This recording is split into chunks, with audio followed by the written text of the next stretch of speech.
Hey guys, Jason here, Samco Workshop, and today I'm loving this video, okay? But recorded negotiations, we're seeing these on YouTube. I'm going to link down here and I will put them here for you so you can go watch these two videos.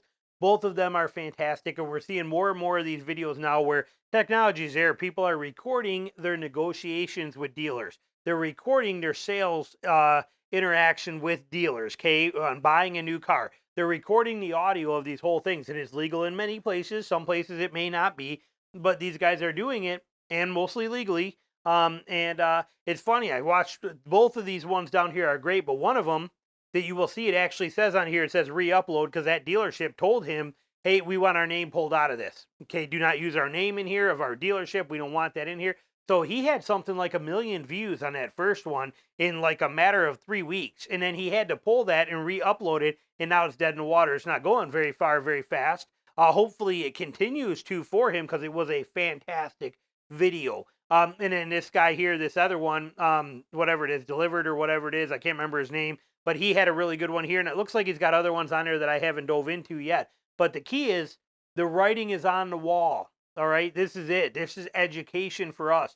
The main thing, dealer tricks and their tactics are exposed in these recordings.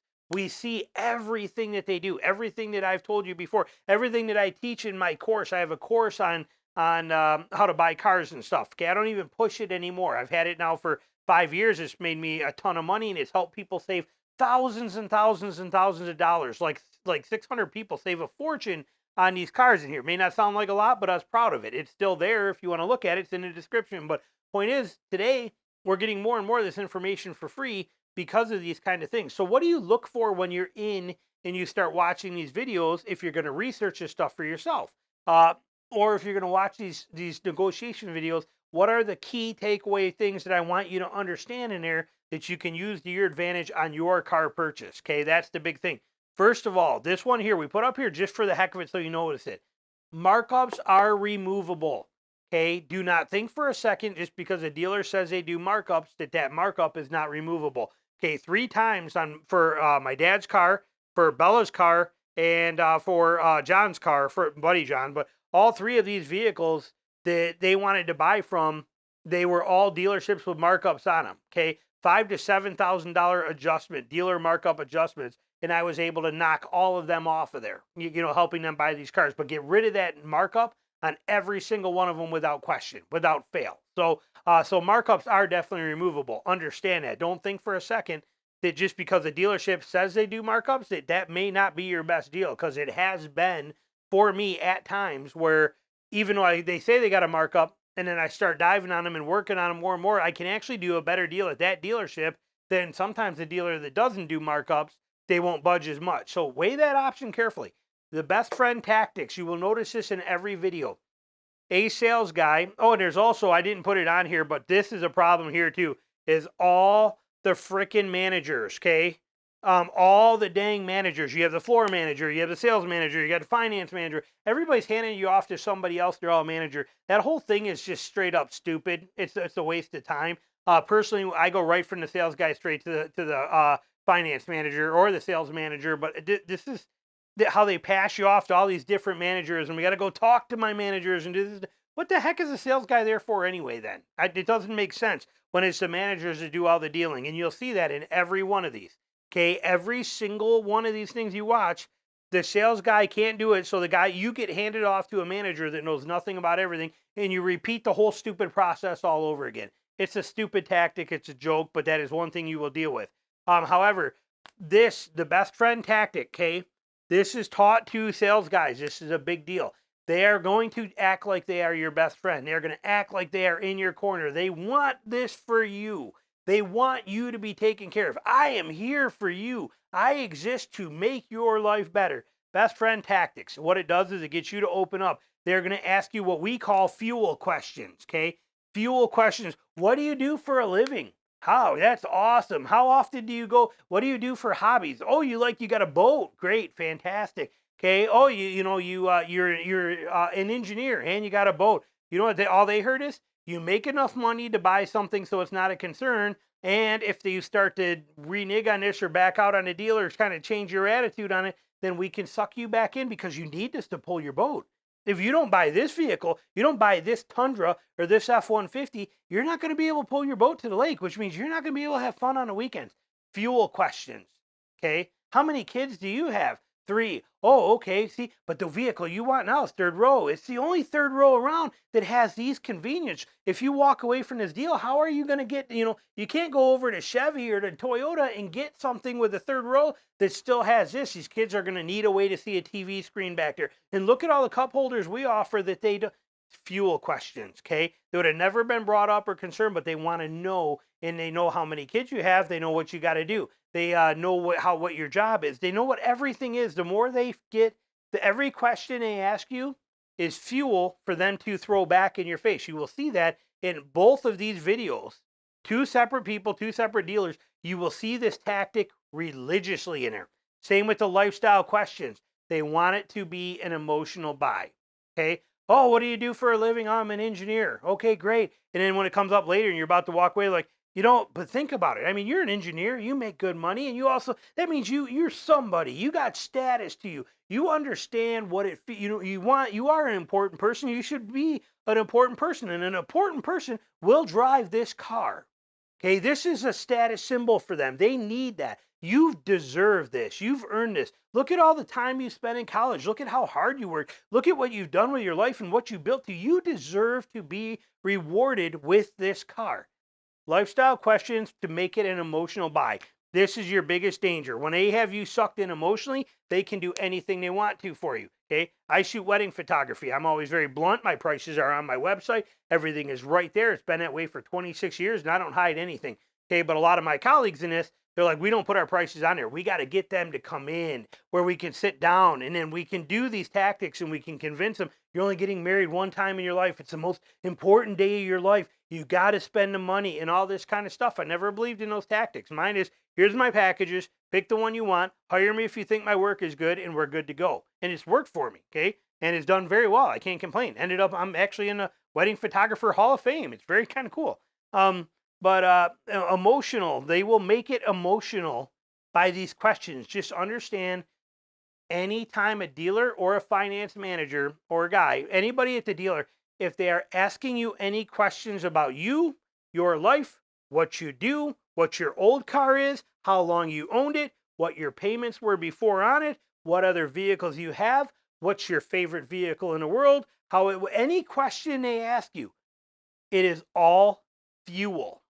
It is all fuel that they will use and turn around to their advantage. If this deal starts to go south, you don't like the pricing, you don't like something, they will use that fuel to convince you that it is an emotional buy and reel you back in.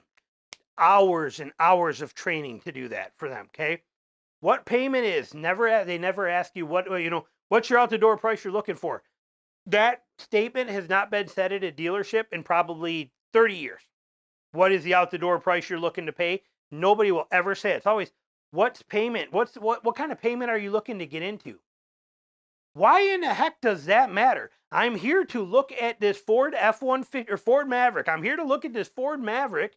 I see a bunch of them online. I see the sticker in the window. I know what it costs. Why are you asking me what payment I think it should be? You're the dealer. Tell me what the payment is on there. Okay. They want to know this, because if you say, well, I can afford $600 a month, he's like, perfect, great, because the one you're looking at is only $450 a month, but I can sell you through the F&I guy. We get you in there. We can get you for the extended warranty. We can do all this stuff, and just think, for the next 10 years, you'll never worry about this vehicle, and we're still coming in $50 less than your $600 you were thinking. Emotional buy, sucking you right in, draining your wallet, money gone, just like that. So don't fall for these games. When they ask you what a payment is, say, I don't know. I only know the price of the car, and that's all I know. I know how much they are, and I know it's kind of somewhere in my budget. You're the dealer. You tell me what the payments are. And that you understand this, okay?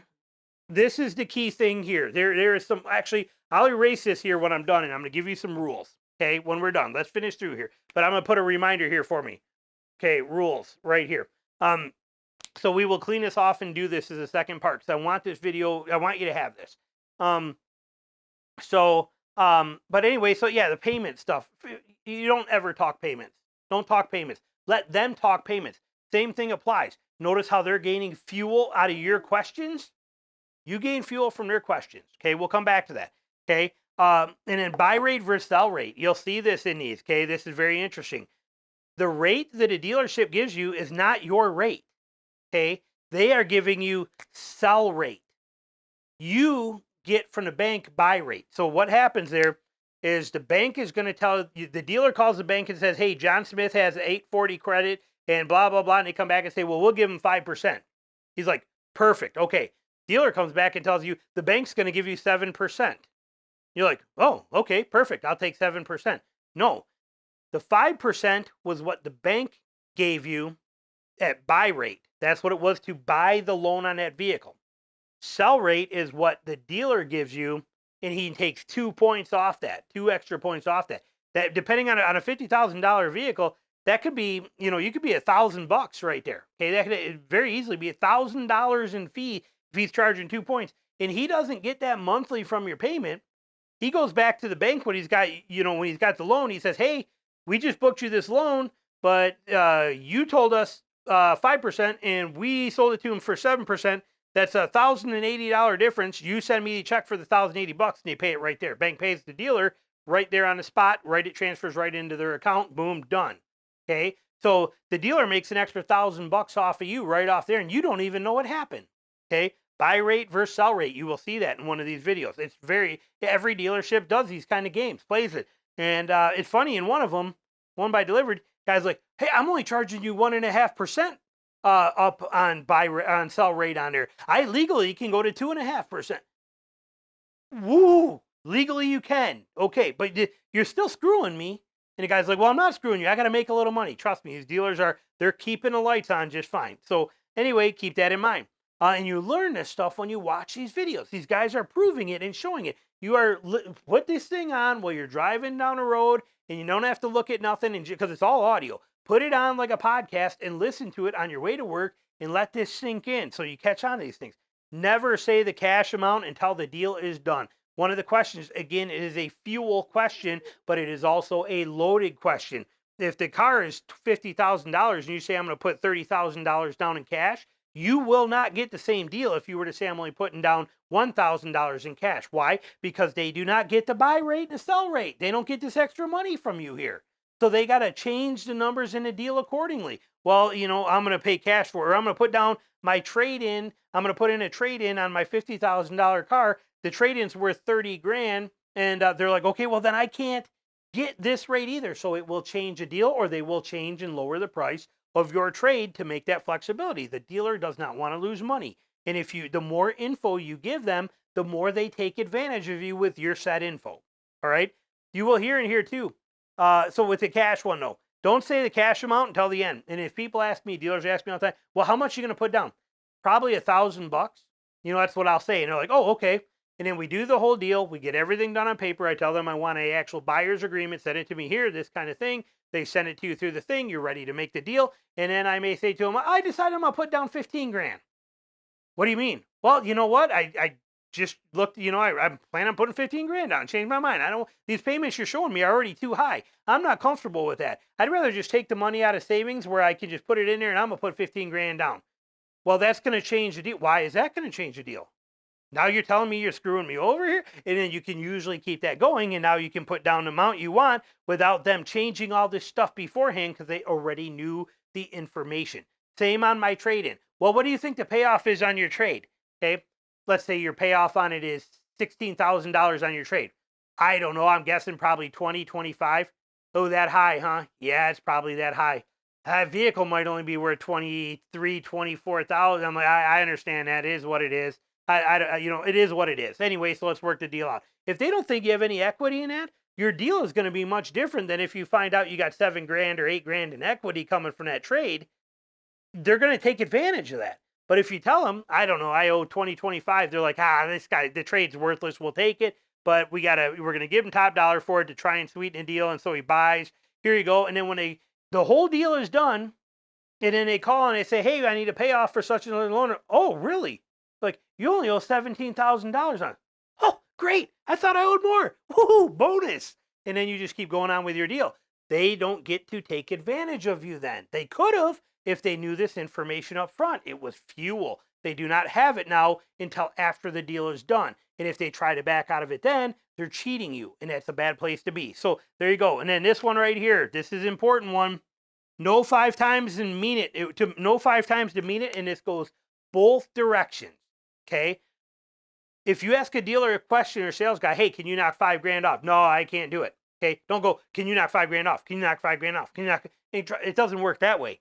But if you ask them, can you knock 5 grand off the prices? No, we can't do that. Okay, well, anyway, you talk, more stuff comes in and goes, you know, I'd probably be interested. I really like how it has this, but I'm telling you, it's like 5 grand too much. If you could knock 5 grand, yeah, we know we can't do that. Okay, but see how it's got this? I like these tires. I really like this, but I don't care for the way this is. And Chevy offers this on theirs. Have you ever looked at the Chevy this way and how it's got this? I mean, that's a really cool feature. I like that too. This is nice, but God, if it could only be 5 grand off, no, we can't knock 5 grand. 5 times. 5 times. Smoothly, good transitions, 5 times for them to say no. If they say no after 5 times, you're probably not getting a deal. But you would be amazed how many times they cave on 4th and 5th time. You will see it in one of these videos. Okay, that is legit. Same thing goes both ways. They know if they tell, or if you tell them no, they can keep working you. Until they hear no 5 times from you, they don't stop, and they will do the same thing. So you said you can do $580 on a payment? No, I said I could do $480 on a payment. Oh, I thought it was 5. I'm sorry. So anyway, here's this and that and all this kind of stuff. But notice how if you put this, if we did this on here and we stretch it out for this, you save a little bit here. It's going to jump your payment up a little bit to about $570, but you can handle $570, right? No, I said $480. Oh, that's right. I'm sorry. I forgot you said $480. But if we do this, look at here. We could also upgrade you to this one, and you gain the heated seats, and you gain this interior, and you get the backup cameras and all this kind of stuff. But it's going to jump your payment up probably to about $570. But is that all right if we do $570? No. Okay, but they're going to keep doing this. So all they got to get you is 1 time. They will try it 5 times. Understand a rule of 5 no's. It is there and it's legit. Always meet halfway is the deal. That is the mentality of a dealership. Well, I want 5. You negotiate. 5 grand. 5. He's like, I don't know if I can do 5 grand. Let me go talk to my sales guys. They're going to come back at 2,500, somewhere in that area. Okay. And then you're expecting you to take it. And they're like, hey, we already bent over backwards for you. Okay. We already did this. Now you're back into this 5-no game, back and forth to try and get it. They're not going to want to give in. You're not going to want to take it. It's a negotiation. It's a battle, but they will always, whatever. So you might as well just come in and say, look, you know what? Your new truck's really nice, but I want 20 grand off. They're going to laugh at you, but you keep asking for 20 grand off. Let me go see what my manager can do. Maybe you'll look out and they'll come back and say, we can give you 10 grand off. Because it seems that they always have whatever it is that your deal was. It is pretty ridiculous. And it's so annoying, but it is common. Understand it is there. All right, because we are going, how far into this are we? Oh, geez, 18 minutes. I'm hoping you're enjoying the information you're getting from it. I'm going to clear this real quick, and then I'm going to make some rules for you. So let me get that done. I'll be right back. Anyway, stop talking. Okay, this is a key one. Stop talking. I told you they will use that fuel of your words against you to make it an emotional buy or to set a stage for something. Do not play this game. Okay, stop talking. Answer what you need to.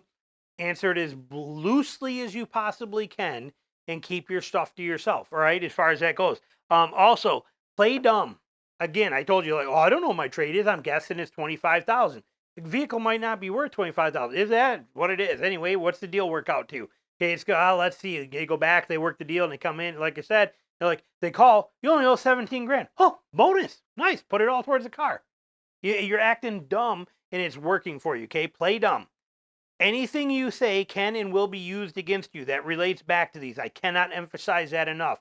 Dealers are trained to take all of your information and twist it back to you. Okay, now you can do that also by listening, stop talking and listening to the things that the dealer said. The only person who can incriminate himself or ruin himself is the one whose mouth is moving. Okay, whoever's talking just constantly says words that you collect these words and you can throw them right back. Same thing that dealer is going to do.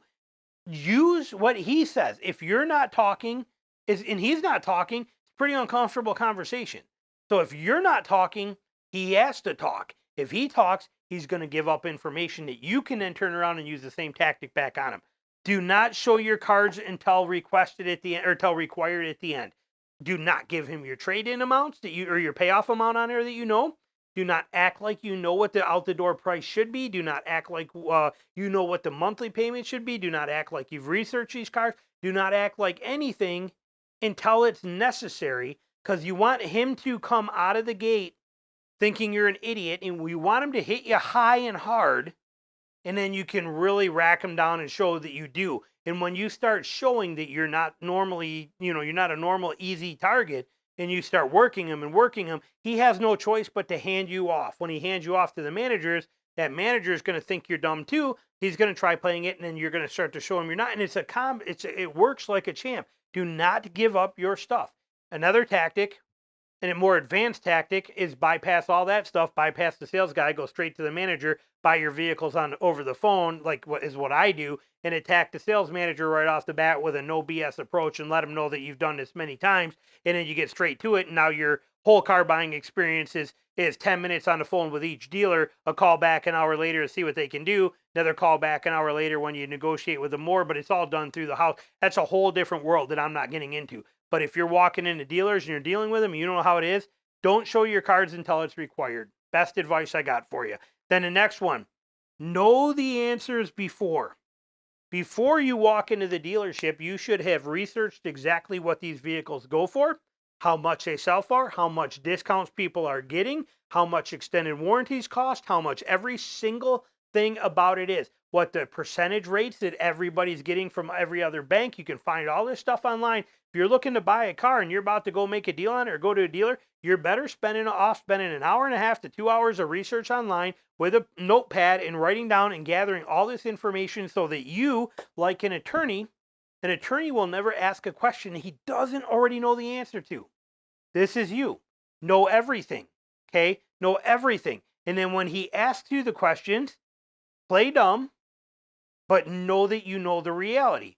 Then when he gives you the dumb stuff, okay, like when he says, do you know what kind of interest rate you can get? I have no idea what's out there. Yeah, 9's like really good right now. People are getting 9. 9, huh? 9's really good. Okay, well, anyway, you go through the deal, and then when you get done with the deal, and he's like, well, here's what your numbers come out to, but we got you 9.5. It's almost 9. It's close, 9.5. And you show the numbers, and you can say, well, you know what? I've been shopping these for a while. I know a lot about this kind of stuff. And I'm telling you, I'm pre-approved from my bank right now for 6.5. And I know that if I go through GM right now, based on my credit score, I already checked, I should be at 6. And if I'm at 6 and you're at 9, you're telling me that, I should be at 7. You're at 9.5. That means that you're hitting me with a 2.5 buy rate on this too for yourself. It's making me pretty uneasy here. I'm not real comfortable with this whole process. You were supposed to be my friend. You just told me how great it was to meet me. You just got done telling me how you like to go do all these kind of things too, and how you love that truck, and you do truck stuff. And anybody I know that does truck stuff and uses a truck, they're pretty much a good, genuine guy. So I assume you were a good, genuine guy. Now you're trying to tell me that you're trying to take me for 2.5%. Right up front, when interest rates are already as high as they are. That means you are taking advantage of me, and you're trying to do it with me not knowing anything about it. I'm not sitting real comfortable right now here, Josh. What are we going to do about it? Right there. See how it's done? That's it, because you have the answers. You have the fuel. You can flip the things around. So there's your rules. Hope you enjoyed this video. Hope it benefits you. Watch these other ones, and I sure hope a lot of people make more and more of these. Okay, this is valuable information for all of us, the customers out there, to learn this stuff. I had to learn it the hard way. I had to learn it the hard way because I had to buy a new truck every single year. My wife was buying a new truck every other year, and my daughters had 3 vehicles already, and then I help all my family members buy. I have made deals on well over 200 vehicles. I'm 50 years old, but well over 200 new car purchases I have had to deal with, and I've always win.